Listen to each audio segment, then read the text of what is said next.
Howdy, Wild Ones. So if you haven't seen episode 1 and episode 2 of A Showgirl Prepares yet, you're going to want to do that first because it gives a lot more context to what this episode is, which is the third one. So go check those out first and enjoy the culmination of A Showgirl Prepares.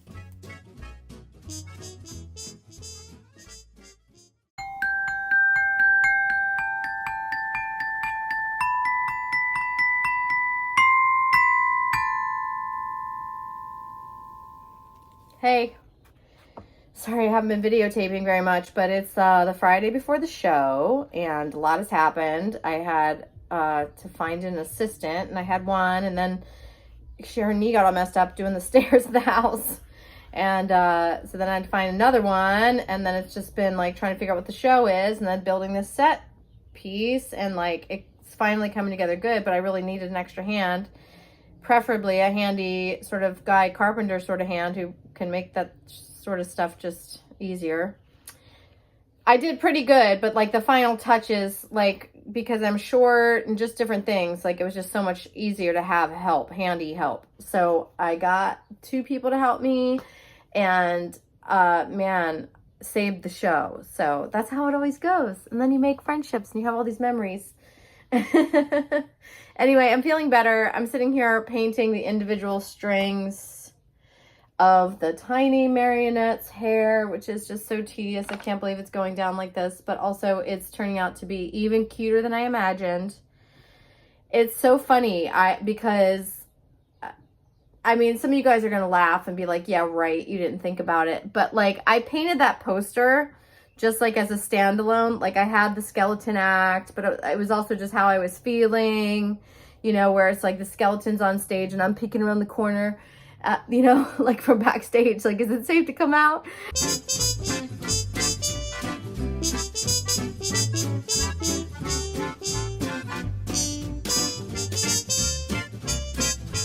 So I painted the poster before I even knew what the show was. I thought the show was going to be a 2-person show. Then I was trying to get a band. Then it was just a 1-woman show. And I've been trying to figure out what it is ever since. And part of the joy of it is the village. It's the audience, like the best. I was thinking, I was like, what's the best cabaret show? What is it? It's not anything that I do. It's the audience. That's what makes like the best shows. It's like not even in my control. You know, I want to do something. Like, but I'm actually trying to entertain myself. I always start with like, what do I want to see? So that's what happened with the poster. I was like, you know, after I'd finally gotten around to being resigned to the fact that, okay, fine, it's just a 1-woman show. Like that's the only thing I can pull off right now. And so then getting my mind around how to do that, because it moves from being like, if there's a band, it's so much looser and it could be more improvised. I mean, yeah, the band needs to be tight, you know, to some extent, but it's also like, it's just so alive, you know? So when you have to commit to using pre-recorded music, then it's like you're making edits and choices, and it becomes more theatrical just by nature. So then if that's happening, it's like a theater experience is slightly different. It's like focused attention.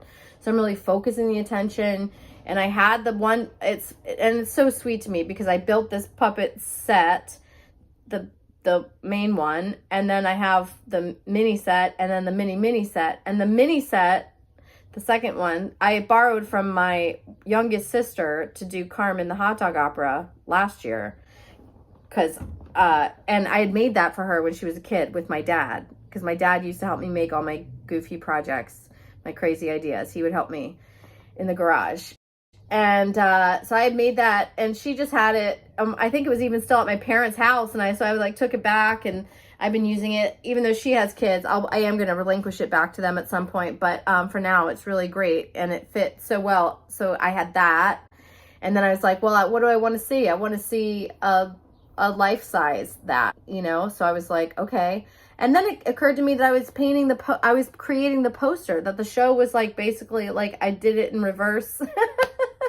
And I wasn't even thinking of it. I was just literally like, okay, what do I want to see?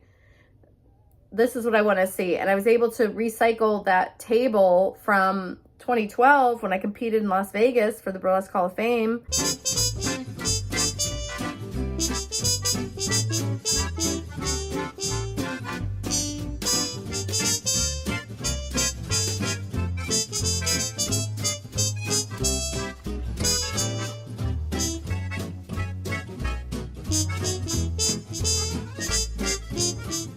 It got flooded. It was damaged. It was sitting in the back house for 14 plus more than that years.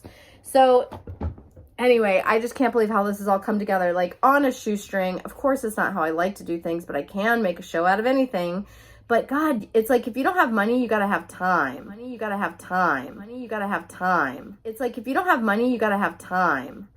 You gotta have time. And like, I just compressed this because I resisted for so long. But I mean, sometimes that's better because you do overthink stuff, and just because you have more time doesn't mean you use it, you know? So I don't know. I guess it's just how it wound up, and everything's perfect as it's going. But man, it's been such a push these last 2 weeks. It's just like, wake up and do as much as you can every day. It's like, you know, just, I hate when I get to that point that like, I try really hard not to give up on all my self-care. Like, it's like, I still got to put the baby to bed. I still got to take a shower, make sure my sheets are clean. I'm sleeping well and I'm eating dinner. It's like, I have to still keep all that stuff going so I don't lose my mind. And like, I'm not a martyr and I'm still enjoying it. But man, I'm tired. It's been a push, but I got this last little win from these guys coming in and helping me. So that is just mwah, fantastic. And so I have like some last little tedious projects like these that I'm doing. Finishing the marionettes. I got to sit and like type out the tech sheet and lighting cues, sound cues, all that business. But it's good because now it's like a to-do list. Like now I actually know what to rehearse. So like, and where the sticky spots are and all that. And I got to, you know, show it to both of those people who helped me. So it's great to have an audience. Like I don't do this stuff in a vacuum. Like I don't just sit around working on shows when there's no show booked. It's like, it doesn't work like that. It's like the audience is everything. It's like we meet each other halfway, but you know, it's a weird, obscure thing that I'm into, but I take it really seriously and it's been my life's work, you know? So it's like, I know it looks like, oh, it's just like fun and games. It's just like a little puppet show. Isn't that cute? But I'm like, you guys know it's deeper than that. You know, it's deeper than that. And bringing my energy, my perspective, my creativity, my imagination, like bringing that out of myself and sharing it with people. It's like, I mean, that's why it's there. It's like, I haven't been able to share it for many reasons, not the least of which was getting canceled a bunch of times. And I'm just like sick of it. I'm like, okay, fine. Don't like me. You know, I'm so tired of like the micromanaging of everybody's opinions, words, this, that. I like reclaim words all the time, mix and match. It's like, I love slang. Some of that stuff came out of slang and then it was like repurposed and used again, like the word gypsy, you know, and now it can mean an artist. So it's like, you know, I'm just like really over the hypersensitivity about everything. And because I already got canceled, like, I'm just like, if that's too much for you, then I'm too much for you. Like, not every show is for every person, but the people that get me and don't have to be triggered by dumb shit like that, you are welcome. It's just like, it's like I had to twist myself in pretzels, and then it's like, now I'm just like, I don't care anymore. Do you think I'm a bad person? Like, that's it. That's what it comes down to. Are they a good person or not? So I'm just like, yeah, I'm still working through a lot of my trauma about that, because it's like my career was taken away from me. My reputation was destroyed. Like, I lost my livelihood, like my trade, my vocation. I couldn't do it because it takes a village. It's more than just me. And when venues won't work with you, and even local burlesque bitches, you know, all have an opinion about you because they saw some shit on Facebook. I mean, they ruined my life like that way. So I'm just like the fact that I'm still standing and didn't kill myself, and like, you know, the poverty I've had to endure because of the consequences of that, and like, because I was defending someone, I'm just like, and I'm not even, and I hate, because the next people are like, well, what did you say? Da, da, da, da, da. I don't care anymore. Do you think I'm a bad person? If you think I'm a bad person, what are you doing here?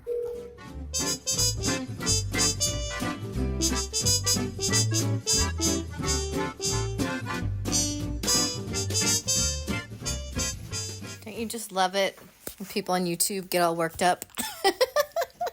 I'm laughing at myself, but whatever. tensions were running high. The show was very stressful to produce, and here we are making a prop that I already had in storage in California but could not get to. So it was just like a deep irony of having to make another puppet and then another puppet for the teeny tiny one.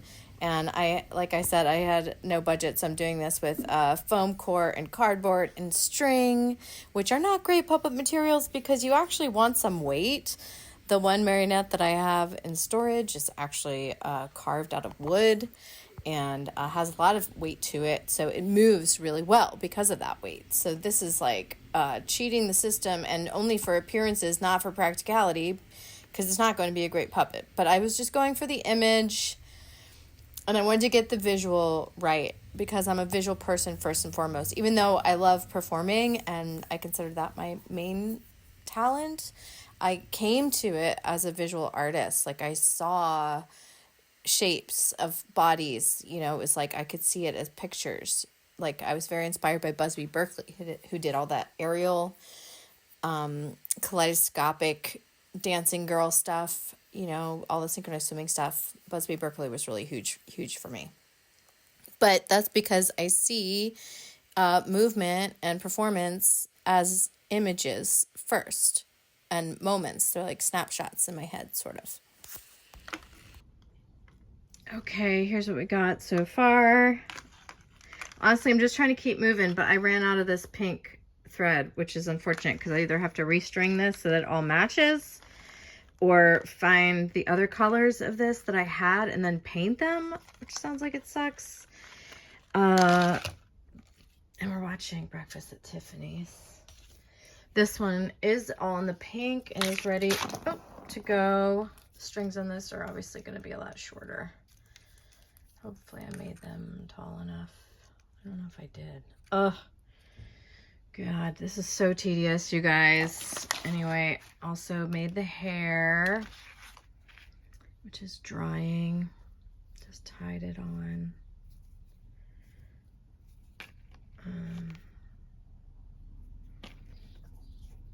Not super jazzed about the color, and it looks a little ragdoll-y, so I don't know if it's gonna work. But it, like, the other option, we were with these feathers, and that was like really hard. I like the movement of these better. I don't know what to do. Time just feels like it's going so fast.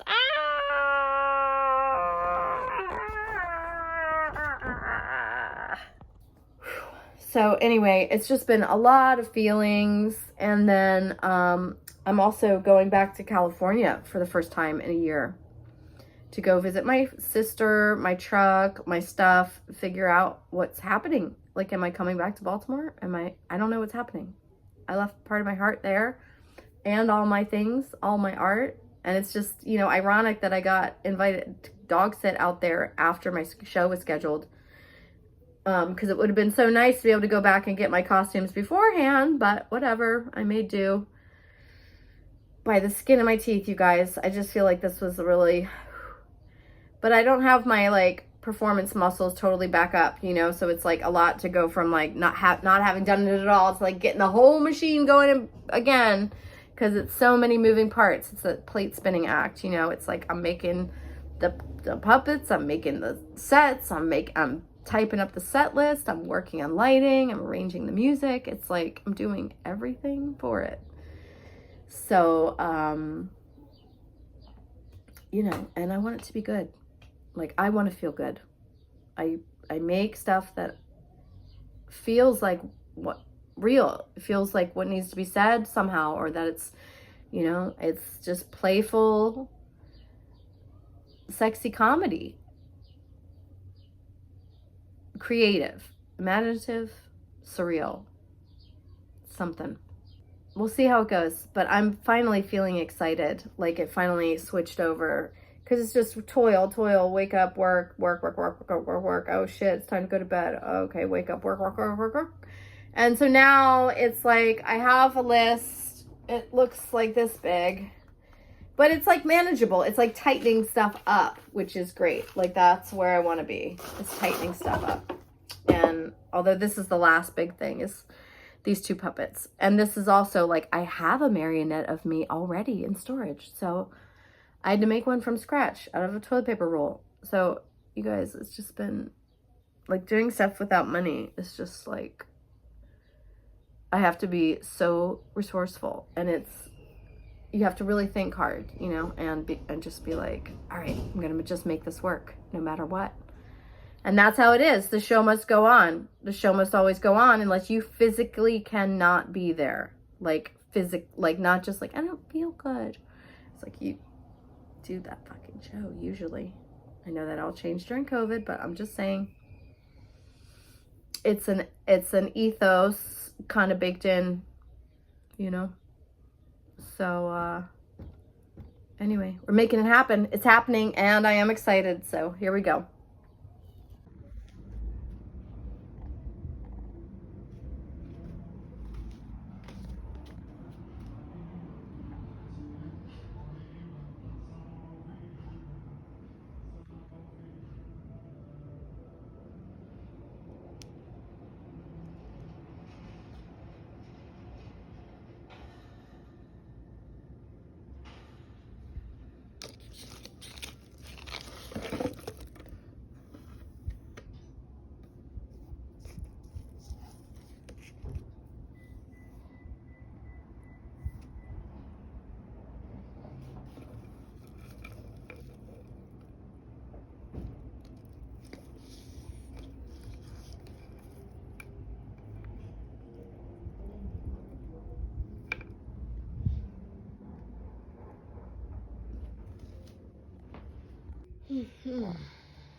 Okay, the bed's a mess. I'm gonna go sleep downstairs.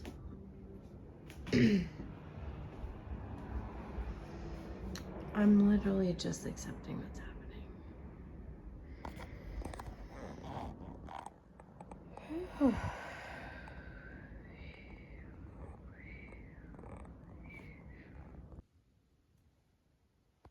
Okay, so here we are.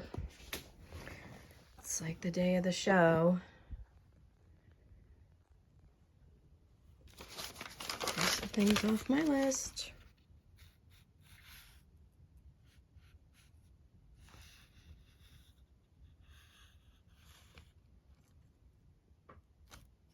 Okay, so again,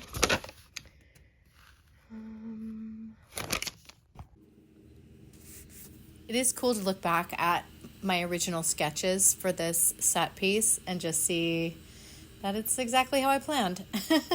And same with the image of this little boat. It kind of worked out exactly how I wanted.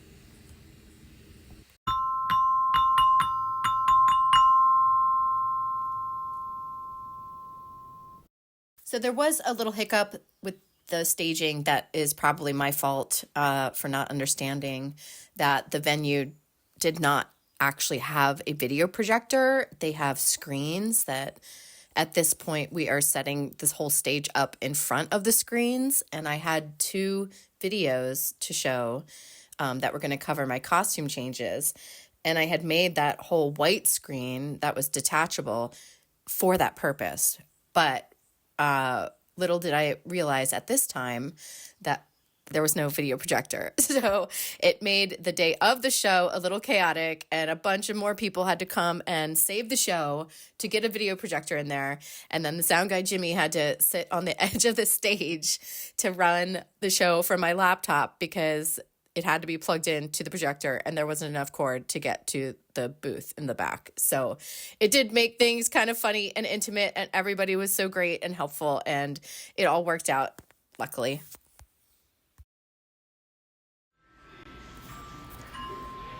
So I'm going to try to show you some vignettes from the show. This first one is me playing glockenspiel as an angel.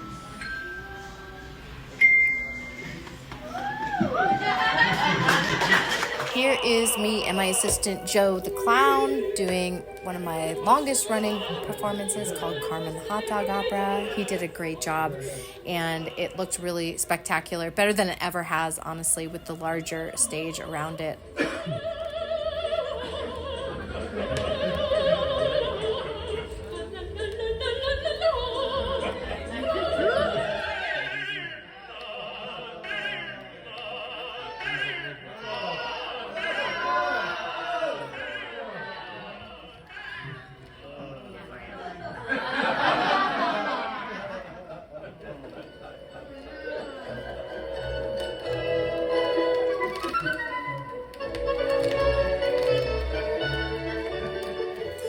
Several kind of improvised dance movements. As I mentioned, I was really just focused on getting like the image of the show up on its feet, and building all the stuff for that was very time intensive. So I just allowed myself the freedom to kind of play and improvise. So I'm not even upset that there's not that much video about it, because I just want to keep working on it. And it just felt like a live rehearsal, which happens sometimes, but it's like, you know, that's also really fun and raw and wild for the audience, you know, to just really be there when things are working or not working. And they were awesome and it worked out great.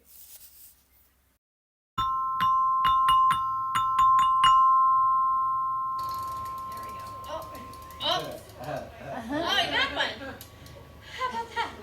One day, the fisherman caught a big fish. I don't know if they can see it. It needs to be lower.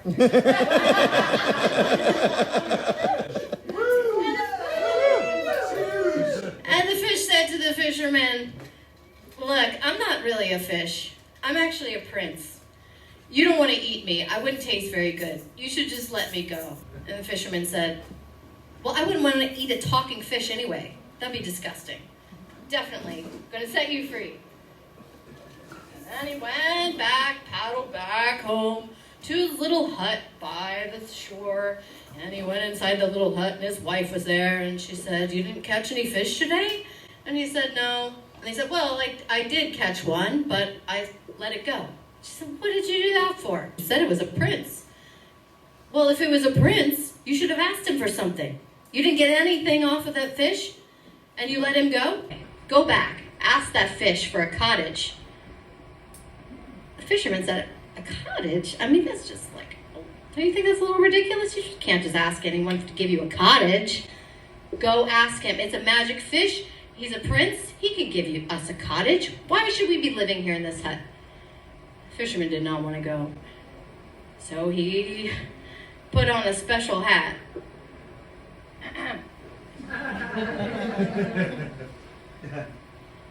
And he suited up to go back out because the weather was starting to change. And he paddled out to the same spot where he met the fish the day before.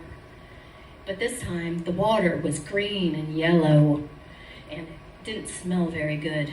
And he said, "Fish, oh fish, if fish ye be, a magic fish, come talk to me. What a wife I've got. She wants what I have not." The fish came swimming up and said, "Well, what does she want?" So in conclusion, I did not intentionally take a year off from performing. I mean, it's truly my favorite thing to do in the world. I've built my whole life around doing shows, but life has been insanely hard the last few years for all of us. The world was just like wading through molasses. I lost a lot, I was painfully alone, endured crushing disappointments, made several wrong turns, and I just struggled mightily to get back to doing my thing. So the process of creating the Not Dead Yet Cabaret was very demanding and asked a lot of me, but now I have a one-woman show, which is great. I never have done a one-woman show before, believe it or not. I've actually avoided it my whole life because it's hard. You never do anything truly alone, and I always have to remember that. But the creative process is not something that I control. I just agree to the terms and I get on the ride. I just submit my ego to the process because performing is not about feeling good. It's actually a service job. Being an artist is a service job. It squeezes you into new territory. It's very confronting and uncomfortable most of the time. When you're actually doing it and you're pushing yourself into new territory, it's very, very uncomfortable. The best art changes not only the audience, but the artist in the process as well. And I am simply just a very experienced channeler of divine creativity. I live my life outside of conventional mainstream culture so that I can continue to be that channel for creativity because they're trying to kill us. The overculture is a web of very dangerous lies, and it bums me out to hold the truth. So it causes me a lot more pain to be ensnared by the boring demons of this world than it does for me to accept this challenge, to wise up, to gather my strength, and to just keep doing me, no matter what. The show must always go on. Life is the show. You're the star. Don't forget that.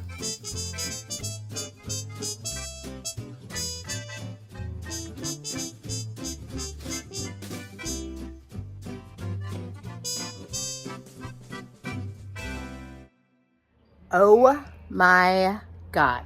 I finally found the marionette version of me. God, I missed her. Oh my gosh, look at her. I want to say a big thank you to Jeff, Joe, Jimmy, Jenna, and Joanne. I can't believe all the people I have to thank have J names like that. That's hilarious. Also, thanks to the venue Zen West in Baltimore, Maryland for having me. It was a great experience. This is Trixie Little, your favorite artist in the wild, signing off. Until the next one, keep it real. Where you been hiding? In this cooler this whole time? My goodness. Thank you for watching. Hope you had a great time.